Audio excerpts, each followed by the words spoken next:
아멘. 우리가 지금 살펴보고 있는 이 신명기는 약 3,500여 년 전에 자신의 죽음을 앞둔 모세가 남긴 마지막 고별 설교로서 특별히 세 편의 설교로 이렇게 구성이 되어 있다라고 말씀을 드렸습니다. 신명기 전체가 마지막 이 모세의 세 편의 설교, 이것이 합쳐져서 기록이 되었다라는 거예요. 기억을 한번 되살려 볼까요? 지난주에 한번 말씀을 드렸는데 1장 1절부터, 그리고 한번 띄워주시겠습니까? 4장 43절까지가 모세의 첫 번째 설교라고 말씀을 드렸습니다. 1장 1절부터 4장 43절까지가 모세의 첫 번째 설교, 그리고 두 번째 설교는 4장 44절부터 26장까지 이어집니다. 그리고 이제 세 번째 설교는 27장부터 30장까지, 그렇게 세 편의 설교로 이어지고 있고, 지금 저와 여러분은 두 번째 설교를 살펴보고 있는데요. 됐습니다. 첫 번째 설교의 본문은 뭐라고 말씀을 드렸나요?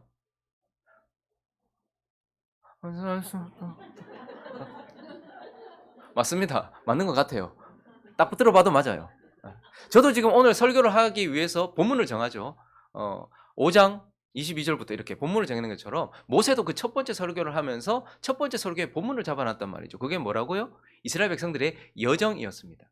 가데스 바네아에서 있었던 사건, 그리고 38년의 광야 생활을 지나고 난 이후에 에돔과 모압과 암몬을 지나고 아모리 족속 두 왕과 싸우는 그런 여정들, 그 여정을 본문으로 해가지고 이스라엘 백성들에게 첫 번째 설교를 했다는 거예요. 두 번째 설교는요, 호렙산, 시내산에서 받은 하나님의 율법, 십계명 그 자체를 본문으로 해서 이제 그것을 확대하고 구체적으로 해설하면서 설교를 하고 있는 것이죠. 그래서 우리는 이제 이 두 번째 설교를 살펴보고 있음으로써 특별히 하나님의 말씀, 십계명, 율법과 관련해서 말씀과 관련된 교훈들을 지금 살펴보고 있는데, 오늘 본문은요, 이제 우리가 어떻게 하나님의 말씀을 듣는가, 우리가 어떻게 하나님의 음성을 듣는가에 대한 메시지고, 동시에 그 들려진 메시지에 우리는 어떻게 반응해야 되는가, 그 행동 지침이 어떠해야 되는가에 대한 메시지예요. 우리는 어떻게 하나님의 음성을 듣습니까? 그것을 오늘 본문이 우리에게 말해주고 있습니다. 그리고요, 그 들려진 말씀에 우리는 어떻게 행해야 됩니까? 라는 것을 모세가 말해주고 있다는 거예요. 그래서 우리는 오늘 이 말씀을 통하여서 어떻게 하나님의 음성을 들을지, 그리고 그 들은 말씀에 우리는 어떻게 반응해야 될지에 대하여서 살펴보려고 합니다. 그 첫 번째, 먼저 뭐라고요? 하나님의 음성을 어떻게 듣는가? 보통 우리가 하나님의 말씀, 특별 계시, 그리고 하나님의 음성을 듣는다, 여러분 이런 말 말하잖아. 하나님께서 들려주셨다, 하나님께서 내게 말씀하셨다, 하나님의 음성을 듣는다, 특별 계시를 받았다, 이렇게 말하면 많은 경우에 신비하고 초월적이고 비이성적인 방식으로 주어지는 어떤 그런 것들을 생각할 때가 많아요.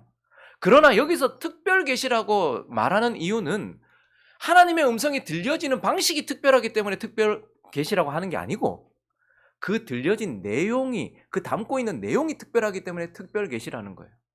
구원에 관한 것, 창조에 관한 것, 하나님에 관한 것, 죄에 관한 것, 그리고 종말에 관한 것, 우리에 관한 것, 뭐 이런 것들이, 특별한 내용들이 거기에 담겨있기 때문에 특별 계시라고 하고, 하나님은 이 특별 계시를 우리가 받을 수 있도록 최대한 선하고 아름답게, 그리고 최대한 인격적으로 우리에게 주시는 방식으로 그렇게 우리에게 말씀하신다는 거예요. 그래서요, 우리는 어떻게 하나님의 말씀을 듣습니까? 기록된 말씀을 통해서 하나님의 음성을 듣는다라는 거예요. 오늘 22절을 한번 볼까요? 읽어보겠습니다. 시작. 여호와께서 이 모든 말씀을 산 위 불 가운데, 구름 가운데, 흑암 가운데서 큰 음성으로 너희 총회에 이르신 후에 더 말씀하지 아니하시고 그것을 두 돌판에 써서 내게 주셨느니라. 우리가 십계명을 어떻게 확인했습니까? 하나님께서 하셨던 불 가운데, 구름 가운데, 흑암 가운데, 그것도 크게 말씀하셨던 그것이 기록이 되어서 우리에게 전해졌던 것이죠. 그래서 하나님은 우리가 하나님의 음성을 어떻게 듣습니까? 기록하여 주신 그것을 믿음으로 봄으로써 하나님의 음성을 듣는 거예요. 기록한 것을 통해서. 그래서 처음에는 하나님께서 돌에다가 직접 기록하셔서 주셨어요. 그리고 하나님의 말씀들을 이제 어떻게 하셨습니까? 성령을 통하여 기록하게 하셨어요. 디모데 한번 가볼까요? 디모데후서 3장 16절 시작. 모든 성경은 하나님의 감동으로 된 것으로 교훈과 책망과 바른 계함과 의로 교육하기에 유익하니. 하나님의 감동, 성령의 영감으로 기록되었다 이렇게 말하고 있는 거예요. 그래서 베드로후서 1장 21절은 예언은 언제든지 사람의 뜻으로 낸 것이 아니요 오직 성령의 감동하심을 받은 사람들이 하나님께 받아 말하고 기록했다라고 얘기하는 거예요. 자, 그러니까 하나님은 우리에게 어떻게 말씀하시고 우리는 하나님의 음성을 어떻게 듣습니까? 신비하게 직통 계시로 듣고 혹은 소리로 듣고 큰 음성으로 듣는 것이 아니라 이제 하나님께서 그것을 기록하게 하셨어요. 처음에는 직접 돌에 기록하셨고 그 이후에는요 성령을 통하여 성령의 감동을 받은 사람들을 통하여서 40여 명의 저자를 통하여서 하나님께서 지금 여기 기록하셨단 말입니다. 그러니 우리가 하나님의 음성을 어떻게 듣는다는 거예요? 성경을 읽음으로써 듣는다라는 거예요. 성경을 통하여서 듣는다. 기록된 말씀을 통하여서 하나님의 말씀을 들을 수 있다. 그래서 성경 말씀 이것이 그렇게 귀중하다라고 우리에게 말하는 것입니다. 많은 사람들이 특별한 하나님의 계시를 우리가 듣는다는 것에 있어서 자꾸 방식의 어떠한 특별함을 생각할 때가 많습니다. 그런데 여러분, 이게 그렇게 중요한 내용을 담고 있는데 하나님께서 특별한 방식으로 특별한 사람에게만 들려주신다면 그것이 얼마나 많은 손해겠습니까? 하나님은 이 구원에 관한 것, 창조에 관한 것, 재림에 관한 것, 종말에 관한 것, 심판에 관한 것, 죄에 관한 것, 인간에 관한 것, 하나님에 관한 것, 이 중요한 모든 것들이 우리에게 정확하게 전달될 수 있도록 하기 위해서 기록하게 하셨고, 우리는 기록된 말씀을 믿음을 통하여서 그리고 우리 속에 주신 성령의 은혜를 통하여서, 기록은 성령의 영감으로 되었고 이것을 읽는 우리에게는 성령의 조명을 통하여서 하나님의 음성을 믿음으로 들을 수 있다라고 이렇게 말하고 있는 거예요. 그런데 또 하나, 오늘 본문이요, 우리가 하나님의 음성을 또 어떻게 듣는다고 말합니까? 기록된 말씀을 통하여 믿음으로 듣고, 또 하나는요, 하나님의 사람을 통해서 듣는다. 사람을 통해서 듣게 된다라고 이렇게 말하고 있어요. 사실 오늘 본문은요, 하나님의 백성들에게 있어서 가장 특별한 순간이요, 가장 영광스러운 순간이었습니다. 왜냐하면 하나님 백성 전체가 실제로 하나님의 음성을 들었던 그러한 장면을 기록하고 있기 때문이에요. 오늘 23절을 보시면요, 하나님이 산이 불에 타며 캄캄한 가운데에서 나오는 그 소리를 너희가 듣고 너희 지파의 수령과 장로들이 내게 나왔다. 그러니까 그들에게 하나님은 진짜로 그 순간에는요 직통 계시가 있었어요. 그것도 큰 소리로, 불 가운데, 그러니까 위험 가운데, 두려움 가운데 하나님께서 직접 산에서 불 가운데, 어둠 가운데, 구름 가운데서 큰 소리로 하나님의 음성, 그러니까 어느 순간 진짜로 하나님의 음성이 들렸단 말이에요. 근데 그렇게 음성을 우리 하나님의 음성 듣기 원하잖아요. 권사님, 하나님의 음성 듣기 원하십니까? 오늘 좌우에 뭐 손녀들 다 끼고 계시는 오늘 하나님 음성 듣기 원하세요? 직접 듣기 원하십니까? 직접 듣기 원하신대요. 그들은 직접 들었습니다. 자, 그런데 그들의 반응을 한번 볼까요? 그들이 직접 들었어요. 근데 그들이 뭐라고 말하는 거 아닐까? 이제 우리 하나님 여호와께서 그의 영광과 위엄을 우리에게 보이시매 불 가운데서 나오는 음성을 우리가 직접 들었다. 하나님이 사람과 말씀하시되 그 사람이 생존하는 것을 오늘 우리가 봤다. 와, 우리 하나님 음성 들었다. 그러면 와, 이제 우리 하나님과 직통 계시로 이제 하나님과 소통하는구나, 그럴 줄 알았는데 그 다음 절을 보니까 이제 우리가 죽을까? 우리가 죽을 까닭이 무엇입니까? 그러니까 기쁨이 임했던 것이 아니고요, 두려움과 경외감이 임했어요. 하나님의 음성을 직접 듣고 보니 이들에게 와, 하나님의 음성 너무 부드럽고 좋아, 이러한 기쁨이나 즐거움이나 안식이나 평안이 임했던 것이 아니고 그 거룩하신 하나님의 음성을 들었던 그 순간 그들의 마음속에는 두려움과 경외감으로 확 둘러싸여 버렸어요. 그래서 죽을 것 같은 생각이 들었다는 거예요. 와, 우리가 다시 하나님의 음성을 들으면 죽는 건 아닐까?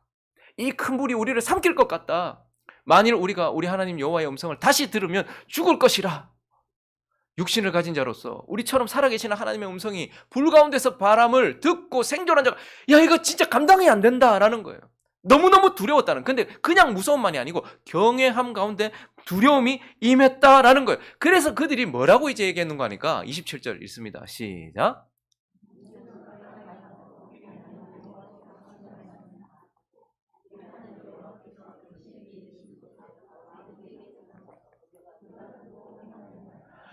우리가 그렇게 원하던 직통 계시를 받았는데 그들은 두려워서 안 되겠습니다라고 말하면서 뭘 원했는 거 하니까 모세, 당신이 나가십시오. 당신이 가까이 가서 하나님께 음성을 듣고 그리고 그 들은 음성을 우리에게 당신이 전해 주십시오라고 이렇게 말한 거예요. 저도 가끔씩 그런 생각을 하거든요. 하나님 제게 직접 들려주시면 좋겠다는 생각을 좀 많이 해요. 실질적으로 성경에 기록된 말씀을 가지고서 우리는 원리를 가지고 살아가잖아요. 그러면 실제적으로 우리의 삶을 살아가다 보면 선택해야 되는 순간에 하나님께서 A인지 B인지 1번인지 2번인지 바로바로 말씀해 주시면 좋겠고, 어떤 일이 내게 일어났었을 때 하나님께서 이거다 이렇게 말씀하시거나 이거야 이렇게 말씀하신다면 참 좋을 것 같은데, 우리는 늘 나 혼자 추측하는 것 같아. 혼자 앉아서 1시간 2시간씩 기도하는데 아무 음성도 안 들리고 그냥 그 말씀이 떠오르면 아 이건가 저건가 이렇게 생각하면서, 근데 어느 순간에 이스라엘 백성들 전체가 하나님의 음성을 큰 소리로 들었는데, 근데 그들의 반응은 아 하나님 우리에게 직접 말씀하지 마십시오. 하나님이 세우신 사람을 통해서 그 사람을 통해서 우리에게 들려주십시오 라고 이렇게 말하는 거예요. 자, 그런데 그러한 그들의 요청을 듣고서 하나님께서 28절에 보니까요, 여호와께서 너희가 내게 말할 때에 아 하나님 직접 우리한테 말씀하, 이거 더 이상 인격적인 관계가 안 될 것 같습니다. 불이 우리를 삼킬 것 같고 하나님 너무 두려웠고 이거 안 되겠습니다. 그러니 사람을 통해서 모세를 통해서 말씀하십시오 라고 말했을 때에 너희가 말하는 소리를 여호와께서 들으셨다. 근데 여호와께서 내게 이르시되 이 백성이 네게 말하는 그 말소리가 내게 들린즉 그 말 맞다. 나는 그들에게 다가가서 인격적인 관계로 그들에게 속삭이고 싶고 말하고 싶으나, 그러나 나의 엄ям과 나의 공의로움과 나의 거룩함이 그들을 삼킬 듯한 죄 가운데 있는 그들 앞에서 인격적인 관계가 되지 않을 것 같아. 그들 하는 말 맞다 라고 이렇게 말씀하셨고, 그래서 어떻게 합니까? 30절부터 보니까요, 가서 그들에게 장막으로 돌아가라 해라. 이제 내가 직접 말하지 않고 돌아가라 해라 이루고, 31절 시작. 너는 여기 내 곁에 서 있으라. 내가 모든 명령과 규례와 법도를 네게 이르리니 너는 그것을 그들에게 가르쳐서 내가 그들에게 기업으로 주는 땅에서 그들에게 이것을. 자, 하나님께서 이제 어떻게 하기로 하신 거예요? 기록하여 우리에게 듣게 하시고, 또 하나님의 사람을 통하여서 더 자세하게 듣게 들려주신다라고 이렇게 말하는 거예요. 그래서 그들은 그 이후부터 모세를 통하여 하나님의 음성을 들었습니다. 그리고 모세가 기록한 율법을 가지고 있었어요. 그리고 그 이후에 율법에서 벗어나면, 십계명에서 벗어나면 하나님께서 뭘 보내십니까? 천사를 보내십니까? 하나님 직접 오십니까? 아니요. 사람을 보내세요. 선지자들을 보내십니다. 선지자들 말을 듣지 않았어요. 누구를 보내십니까? 예수를 어떤 모양으로? 사람의 모양으로 우리에게 보내셨어요.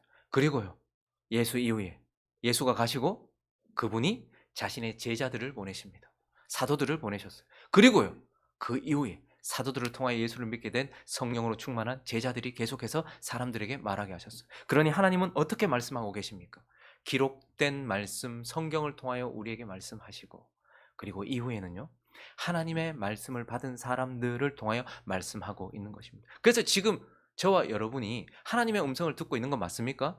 네, 누굴 통해서 말하고 있습니까? 네, 부족한 사람을 통하여, 목사를 통해서 지금도 하나님이 말씀하고 계신 겁니다. 자, 그런데 김영훈 목사만 통해서 하나님 말씀하십니까? 사람을 통해서 말씀하신다라는 것이 특별한 사람, 그 목사, 그것만 얘기하는 게 아닙니다. 성경을 받고 성령을 받은 모든 사람들을 통해 하나님 말씀하시는 줄로 믿습니다. 여러분들이 성령이 충만하여서 성경이 기록된 대로 구원의 복음의 구원의 메시지를 전해보십시오. 그 메시지가 하나님의 말씀이 되어서 누군가에게 생명을 줄 것입니다. 그러니 하나님은 위험 가운데서, 산 높은 곳에서, 불 가운데서, 흑암 가운데서, 구름 가운데서 막 큰 소리로 말씀하시는 것이 아니라 우리에게 들으라고 기록하여서 다시 읽게 하시고, 알지 못하면 하나님의 사람의 입을 통하여서 계속해서 말씀하시고, 지금도 성경과 성령을 가진 여러분들을 통해서 하나님은 말씀하고 있다라고 말하면서, 우리가 하나님의 음성을 어떻게 듣는가? 그 하나님이 기록된 말씀과 하나님의 사람을 통하여서 우리에게 음성을 들려주시고, 우리는 그것을 통하여 말씀을 듣는다, 하나님의 음성을 듣는다라고 말하고 있는 것입니다. 그리고 이제 이어지는 본문은 그렇게 들려지는 하나님의 말씀에 우리는 어떻게 반응해야 하는가입니다. 하나님의 말씀이 우리에게 들려졌을 때 우리는 어떻게 반응해야 하는가? 하나님은 우리에게 말씀하십니다. 어떻게 해요? 기록된 성경을 통하여서. 빌립은요, 그리고 그 제자들은요, 사람들이 야 구원이 어딘데? 하나님이 어디 있는데? 라고 얘기했을 때 예수님이 거기 계셨기 때문에 와서 보라 이렇게 얘기했어요. 와서 만나봐라 이렇게 얘기했어요. 예수님이 거기 계셨으니. 근데 우리는요, 지금 예수님 승천하시고 안 계시잖아요. 근데 하나님 어디 있는데? 라고 물으면 우리는 뭘 들이대야 되겠습니까? 와서 봐라, 성경을 봐라. 말씀을 주어지면, 말씀이 주어지면 그들은 하나님의 말씀을 보겠죠. 자, 그리고 사람을 통하여 하나님께서 말씀하세요. 자, 그러면 하나님은 우리에게 지금도 말씀하고 계시는데 그렇게 말씀이 들려질 때에 우리는 어떻게 반응해야 하는가? 어떻게 반응해야 합니까? 오늘 6절은 우리가 그 말씀에 어떻게 반응해야 되는지를 말씀해 주고 있습니다. 읽습니다. 시작. 오늘 내가 내게 명하는 이 말씀을 너는 마음에, 말씀은 언제나 언제 옵니까? 어제 왔습니까? 오늘 옵니다. 하나님은 언제나 현재형의 하나님입니다. 하나님은 오늘 내게 말씀하십니다. 기록된 성경을 읽다가 말씀하실 수도 있고 누군가의 입을 통하여서 하나님의 사람, 성령과 성경을 가진 사람의 입을 통하여서 말씀하실 수도 있어요. 오늘 말씀하세요. 그런데 그 말씀이 우리에게 들려지면 너는 그것을 어떻게 하래요? 마음에 새기는 것. 이것이 우리의 첫 번째예요. 지금도 보면 제가 안 보는 것 같아도 여러분 다 보고 있습니다. 듣는 척 하는지 듣는지. 그리고 처음부터 제가 설교 딱 시작할 때부터 눈을 감는 분들도 있어요. 그건 제 책임 아니에요. 제가 재미없기 때문에 자는 게 아니고 처음부터 주무셨으니까 그건 제 책임 아니에요. 제가 말하고 있는데 주무신다. 그러면 제가 그때 보면 세게 말하잖아요. 막 갑자기 막 이렇게 막 말하고. 그러면 누가 눈 감았구나 이렇게 생각하시면 됩니다. 많은 사람들이 말씀을 들으면요. 요렇게 듣고 요렇게 흘려요. 그리고 잠깐 머리에 담았다가 싹 흘러가 버립니다. 근데 또 어떤 분들은요. 노트에만 기록해 놓은 분이 있어요. 계속 잘하십시오. 노트에만 기록하는 게 문제라고요. 노트에만 기록하는 분이 있어요. 그런데요. 노트에 기록하는 이유가 뭐죠? 거기에 새겨진 그 글자가 성령의 은혜로 내 마음에 새기기 위한 것 아니겠습니까? 그러니까 마음에 새기는 게 중요해요. 그래서 우리는 말씀이 들려지면 그 말씀을 내 마음에 새기는 거. 여러분, 돌에 뭔가를 새기는 것도 어려운데 말씀을 이 마음에 새긴다라는 것이 그냥 되는 일이겠습니까? 그러나 우리는 말씀을 마음에 새겨야 된다는 것을 늘 기억하십시오. 마음에 새긴다라는 것은 먼저 우리의 지성을 지배하게 한다라는 것입니다. 우리는 우리 생각이 참 많아요. 내가 옳다라고 생각하는 생각이 많아요. 그런데 하나님의 말씀이 우리의 마음에 들려질 때 우리는 지성이 그 말씀에 지배를 받도록 해야 합니다. 우리의 감정은 이것저것에 반응합니다. 그런데 그 말씀이 내 마음을 지배하도록 하는 것.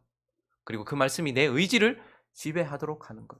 그것이 바로 마음에 새긴다라는 것입니다. 그러니 말씀을 듣고 난 이후에는요. 새겨진 그 말씀이 내 삶을 통해서 그려져야 되는 것이죠. 얼마 전에 경복궁, 참 대단한 사람이죠. 경복궁에다가 낙서한 사람이 있어요. 그거 거기다가 새겼어요. 여러분 근데 그거 다시 하기 위해서는 뭐부터 해야 됩니까? 지워야 돼요. 지우는데 얼마 들었대요? 한 1억 넘게 들었다 하죠. 그래도 완전하지는 않더라고요. 우리가 마음에 무엇인가를 새기려고 하면 이 마음에 새겨진 것부터 지워야 됩니다. 내 마음에 새겨진 것부터 지워야 돼요.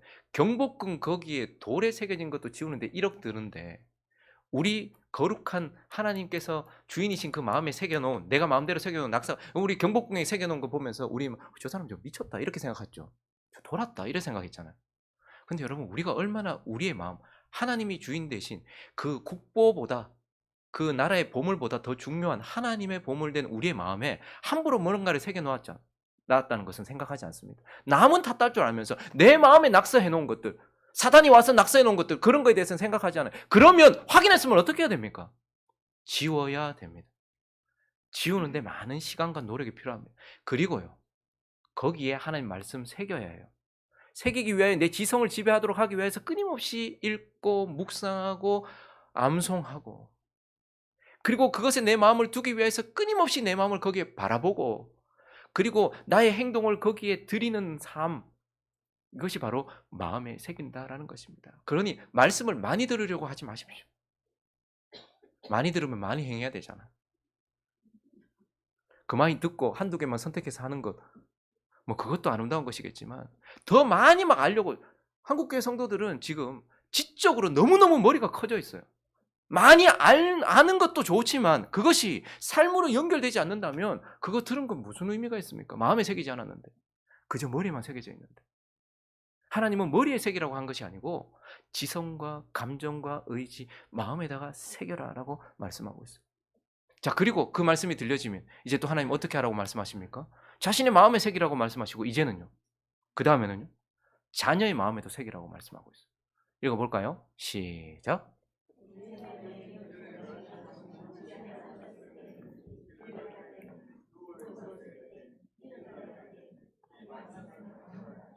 하나님은 말씀을 자기 마음에만 새기라고 하지 않고 자기의 책임 안에 있는 자녀에게도 새기라라고 말씀하고 있어요. 그러니까 그 자녀의, 그러니까 모세를 통해서 전해진 말씀은 자기의 마음에 새겨졌어요. 그래서 모세가 내게 전해준 그 말씀은 내가 자녀에게 새겨야 되는 거예요. 자, 그런데 특별히 자녀에게 가르치라라고만 말하지 않아요. 가르친다는 건 말의 의미가 많겠지만, 그러나 사실 가르친다는 의미는요, 말보다는 행동에 더 많은 의미가 있습니다. 여러분, 사람이 어떤 것을 전달할 때예요, 언어적인 언어적인 그 전달은 10%도 안 된대요. 그 사람의 감정, 행위, 이런 것들에 의해서 전달된다는 거죠. 그래서 보면 네 자녀에게 부지런히 가르치라고 할 때는 말만 하라는 게 아니에요. 그래서 어떻게 됩니까? 삶이 연결돼요. 집에 앉아 있을 때든지, 길을 갈 때든지, 누워 있을 때든지, 일어날 때든지. 이 말씀은 뭡니까? 누워 있든지 막 항상 뭐 설교하라는 거예요? 애 앉혀놓고 가르치라는 겁니까? 아니에요. 네 마음에 새겨진 그 말씀을 가지고 삶으로 보여줘야 된다는 거예요. 네가 누워 있을 때에도 하나님의 사람이며, 길을 갈 때에도 하나님의 사람이고, 집에 가만히 앉아 있을 때도 하나님의 사람이며, 일어날 때에도 하나님의 사람이라는 거. 그래서 네 마음에 새겨진 그것을 네 삶으로 자녀들에게 전달되어야 되고 가르쳐야 된다라고 이렇게 말씀하고 있는 겁니다. 그러니 우리는 모세, 영적인 아버지처럼 그들을 돌봤던 모세를 통해서 주어진 말씀을 내 마음에 새기면, 나는 또 내가 책임지고 있는 자녀들에게 내 삶을 통하여, 내 말을 통하여서, 나의 일생을 통하여서 여기 새겨진 이 말씀이 저기에도 새겨지도록 우리는 애써야 된다는 거예요. 그런데 여기서 우리가 또 한 가지 놓치지 말아야 될 것은 육신의 자녀만을 얘기하는 게 아니라는 말입니다. 하나님이 지금 두 사랑하는 남녀가 만나서 낳은 자식, 너 자식에게만 이 말씀을 새기라는 것이 아니고 우리에게는요, 육신적인 삶도 있지만 영적인 삶도 있어요. 우리의 영적인 신랑은 누구십니까? 예수 그리스도예요. 그러면 사랑하는 두 사람이, 김형욱과 강진이가 만나서 사랑했더니 훅훅훅 주와 요나 얘야 이렇게 생겼잖아요. 자녀들이 생겼잖아요. 마찬가지로 그리스도를 사랑하는 신부된 우리가 그리스도를 사랑하면 그분의 말씀과 그 씨앗으로 인하여서 영적인 자녀들이 우리를 통해서 출산되어질 것입니다. 그러면 하나님 어떻게 하라는 거예요? 그 자녀들에게도, 영적인 자녀들에게도 네 안에 기록된 말씀을 새겨주라라고 이야기를 하고 있는 거예요. 여러분, 우리는 우리의 육적인 자녀를 남기는 영광스러움도 있지만 우리는 그리스도의 자녀를 남기는 더욱더 영광스러운 자리에 있다는 걸 아셔야 됩니다. 자식을 어떻게 놓습니까? 두 사람이 사랑할 때 낳습니다. 내가 그리스도를 깊이 사랑하면 그분에 의하여서 하나님의 자녀들이 우리에 통하여서 출산이 되어지고, 그러면 그 자녀들을 어떻게 해야 되는 거예요? 말씀으로 양육해야 되는 거예요. 말씀을 새겨줘야 되는 거예요. 그런데 교회들이, 하나님의 백성들이 타락했을 때 나타나는 현상이 무엇이냐면, 하나님의 나라가, 교회가 타락했을 때 나타나는 현상은 세상 나라와 같이 간다는 거예요. 하나님의 나라 교회가 거룩할 때는요, 세상 나라를 거스릅니다. 그런데 하나님의 나라 교회가 타락했을 때는 세상 나라와 같은 방향으로 가요. 요즘 세상 나라 어떻습니까? 대한민국 지금 뭐 인구 절벽을 만났다 하죠. 자녀를 출산하지 않습니다. 이제 더 이상. 많은 사람들이 자기의 삶만 생각하지 이 이후의 삶을 생각하지 않습니다. 그래서 이 세상 나라의 지금 문제는 뭐죠? 출산율 저하예요. 놓지 않는 거예요. 자녀를 놓지 않는 거예요. 그리고 낳았다 할지라도 지금 어떻습니까? 자기가 가르칩니까? 애를 맡깁니까? 가장 필요한 순간, 젖을 먹이고 2개월, 3개월, 6개월, 1년, 그리고 3년 안에 인격이 형성되고 가장 중요한 순간에 그냥 맡겨버려요. 다른 사람한테 맡깁니다. 그런데 희한하게 교회가 타락의 길을 걸어갈 때면 세상 나라하고 비슷해져. 지금 전도 됩니까? 안 됩니까? 전도를 안 해서 그런 것이 아니라 그리스도를 사랑하지 않기 때문에 그런 것 아니겠습니까? 그리고 지금 양육합니까? 자녀들 놔놓고 자녀를 세상 사람들 다 맡깁니다. 여기다 맡기고 저기다 맡기고 저기다 맡기고 다 맡깁니다. 자기가 전도해놓고 그건 목사가 가르치고 그건 목자가 가르치고, 성경을 잘 딸딸 외워서 풀어주라는 말이 아니라 옆에서 집에 있든지 앉아 있든지 누워 있든지 길을 가든지 그리스도인의 삶이 무엇인지를 자기의 영적인 자녀에게 보여줘야 되는 것 아니겠습니까? 근데 교회가 그 일을 하지 않아요.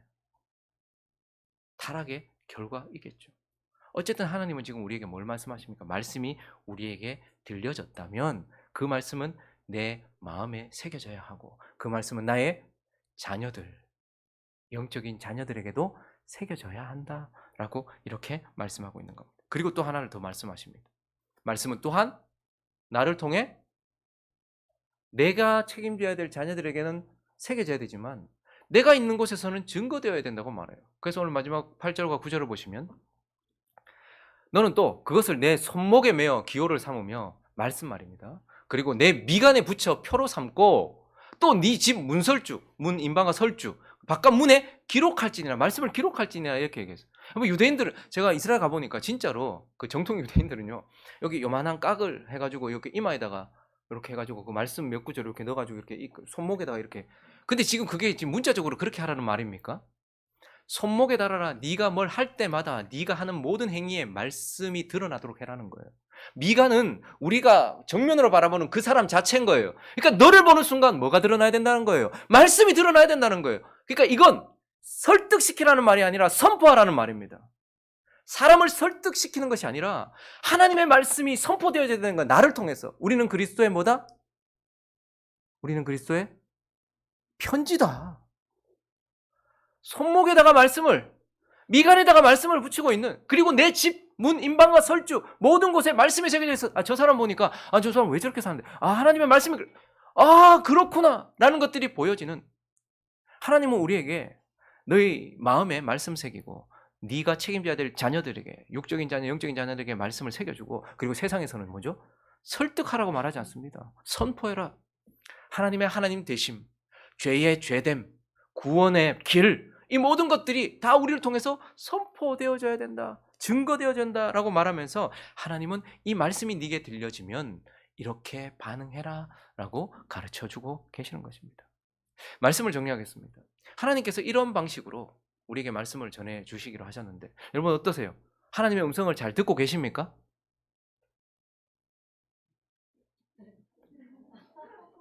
당황스럽네요. 이렇게 솔직하게 그래도 예라고 할 줄 알았는데 하나님의 말씀을, 하나님의 음성을 잘 듣고 있는가? 여러분 근데 하나님께서 이러한 방식으로 우리에게 자신의 뜻, 자신의 음성을 들려주시기로 결정하셨을 때 사실은 우려하셨습니다. 다시 본문으로 가볼까요? 26절부터 보시면 사람들이 이렇게 요청했습니다. 육신을 가진 자로서 우리처럼 살아계시는 하나님의 음성이 불 가운데서 바람을 듣고 생존한 자가 누굽니까? 우리 정말 큰 은혜 입었습니다. 그리고요, 당신은 그러니까 당신은 가까이 나가서 우리 하나님 여호와께서 하시는 말씀을 다 듣고 우리 하나님 여호와께서 당신에게 이르시는 것을 다 우리에게, 그러니까 우리가 직접 안 듣고 당신을 통해서 듣게 해주십시오. 기록된 것을 우리가 보게 해주십시오. 막 기록하시는 거 말고 기록된 것, 그리고 기록된 것 우리가 더 자세히 알 수 있도록 사람을 통해서 들을 수 있도록 해주십시오. 여호와께서 당신에게 이르시는 것을 다 우리에게 전해주십시오. 그러면 우리가 그 말을 하나님의 말로 듣고 불 가운데서, 흑암 가운데서, 산 위에서 큰 소리로 말씀하시지 않아도 기록하여서 우리에게 주셔도, 그리고 하나님의 사람을 통하여서 우리에게 주셔도 우리가 그것을 하나님의 음성으로 듣고 행하겠습니다 라고 말했어요. 자, 그런데 여호와께서 너희가 내게 말할 때에 너희가 말하는 소리를 들으신지라 여호와께서 내게 이르시되 이 백성이 내게 말하는 그 말소리 맞다, 옳다, 내가 들은 그 말이 옳다, 그러니까 내가 그렇게 하겠다. 그런데 자 29절 시작.